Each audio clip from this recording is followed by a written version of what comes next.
ada 4 gerakan nih, Mbah. Iya. Ada berdiri, ruku, sujud, Iya. dan duduk tasahud itu kan. Iya. Itu kira-kira ada makna filosofisnya sendiri nggak secara Ada. hakikat? Ada. Gimana, Mbah? Sholat itu untuk menghadap Allah. Sholat itu sifat. Sholat itu sifat. Ke Allah itu sifat. Jadi orang sholat itu orang yang bisa menanyai dirinya sifatnya ke Allah. Kalau Nabi Muhammad bersabda, al-ulama warasatul anbiya, yang dinamakan ulama itu orang-orang yang mewarisi kelakuan para nabi. Di situ tidak satu tapi para nabi. Semua nabi bisa ditiru untuk menghadap Allah. Cara sholatnya Nabi Adam itu hanya dengan berdiri. Di situ nggak ada baca-baca, tapi niatnya hidupnya untuk Allah. Kalau Nabi Nuh sholatnya dengan duduk tahiyat. Oh, sholatnya Nabi Nuh dengan duduk tahiyat. Di situ pun menyerahkan hidupnya pada Allah. Kalau menghadap Allah. Kalau Nabi Ibrahim itu sujud. Itu pun untuk menyerahkan hidupnya pada Allah. Kalau Nabi Isa rukuk. Jadi mulai berdiri sampai sujud, yang saya jadikan kelakuan untuk saya. Di saat berdiri, di saat saya jaya, kaya raya, senangnya luar biasa diberi kesenangan Allah, sadar itu Allah yang memberikan, tidak membuat saya lupa pada Allah. Di saat saya terpuruk sujud, jatuh ke tanah, sadar yang mendeki saya jatuh Allah, tidak akan saya buat jauh ke Allah. Itulah filosofi sholat yang sudah menjadi kelakuan untuk saya. Sebenarnya yang akan membuat orang masuk surga atau enggak itu agama atau kelakuan, ya, Pak? Kelakuan. Kelakuan, ya. Kelakuan. Berarti agamamu apapun agamanya, los ya, bebas ya. Bisa. Yang penting kelakuannya sama orang Kelakuannya baik. untuk Allah, sadar. Kelakuannya untuk yang, kalau Hindu Sang Hyang Widi, kalau Kejawen Sing Maha Kuwasa, kalau yang gaduh-gaduh campur-campur Islam Kejawen Allah. Berarti kita di dalam Islam disuruh puasa, disuruh zakat, disuruh sholat, semuanya itu sebenarnya tujuannya untuk latihan supaya kita berperilaku baik kepada sesama atau bagaimana? Di situ ayatnya as-sholatu lidzikri. Nanti sholat itu untuk berzikir. Zikir itu untuk apa? Untuk menghadap Allah. Hidupnya ini diserahkan ke Allah. Jadi yang dari Arab itu jangan dibawa tradisinya, tapi bawalah sarinya. Sarinya untuk sholat itu untuk menyembah Allah. Dalam hal menyembah Allah tidak harus seperti orang Arab. Kalau memang orang Arab harus begitu, kita orang Jawa punya keyakinan sendiri. Kita orang Jawa punya keyakinan sendiri. Dalam sholat itu untuk menghadap Allah. Apa kalau hanya berdiri, hanya duduk, hanya tidur tidak bisa untuk menghadap Allah? Apa yang rukuk sujud berdiri itu pasti menghadap Allah? Tidak. Jadi kita tanya hati kita, sifat kita di waktu sholat itu, yang melakukan takbiratul ihram, yang melakukan rukuk sujud itu asli hatinya untuk Allah apa enggak?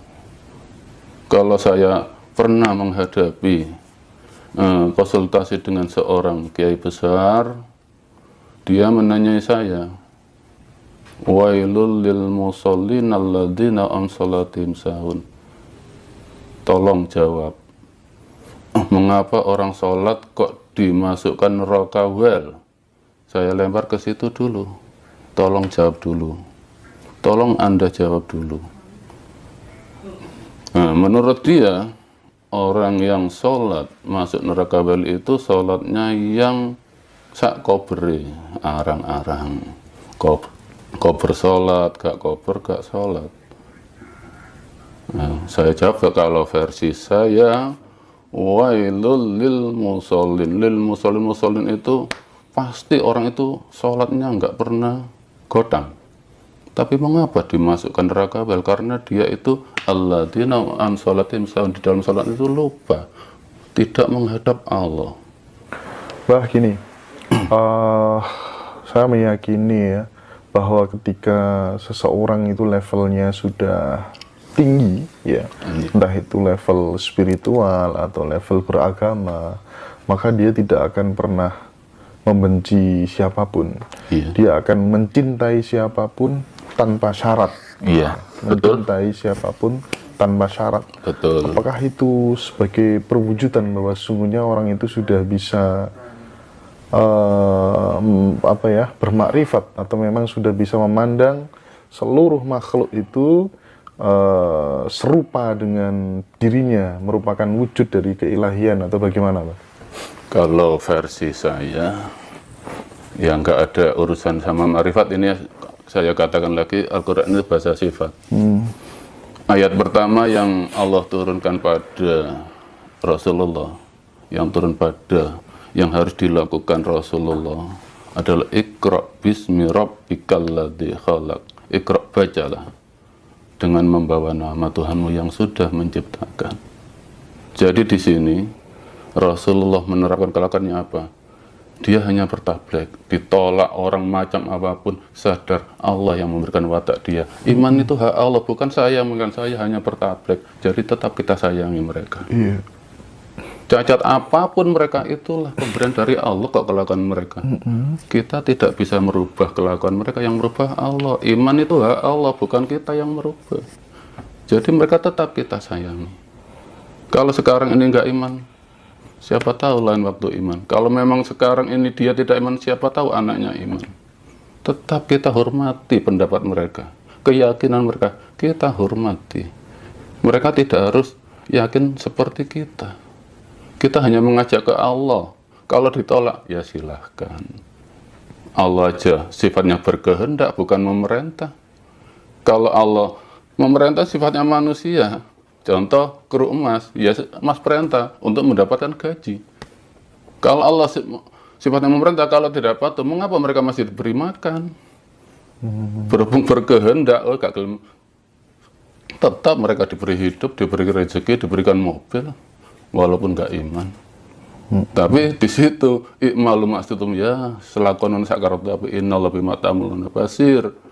Nah, di Al-Quran ayat itu terkandung faedah istidraj dalam ilmu sorofnya. Apa? Dilulu, digonggong itu apa bahasa Indonesianya? Saya nggak tahu. Pokoknya dilosdol lah oleh Allah. Dilosdol oleh Allah. Karena mereka tidak sadar. Sebetulnya hidup itu nggak pernah mati. Yang mati itu jasad. Hidup nggak pernah mati. Yang mati itu jasad. Yang menentukan kehidupan selanjutnya dengan jasad yang baru itu hidup kita di dunia. Kalau nggak mau menuruti kehendak Allah, ya rasakan kesengsaraan di kehidupan yang kedua, gitu aja. Jadi kita mengajak, menyampaikan untuk Allah, rileks aja, ditolak orang, dicaci orang, nggak pernah merasakan sakit hati. Karena itu ayat-ayat Allah, semua ayat Allah. Iya. Bahwa seperti apa kemudian bentuk kehidupan yang kedua, yaitu urusan nanti. Urusan mereka, tanggung sendiri. Iya. Berarti kalau panjenengan memanai hidup ini, sebenarnya yang paling utama kalau diperas itu apa kira-kira? Hakikat hidup itu disuruh apa kalau diperas? Diperas ya sadar kita ke Allah. Sadar kepada Tuhan yang menciptakan kita. Iya, kan dari ayat Al-Quran, apabila ayat Al-Quran dibaca akan bergetar hatinya. Mengapa bisa bergetar? Mengapa orang mendengarkan orang tadarus dibacakan ayat kok tidak bisa bergetar?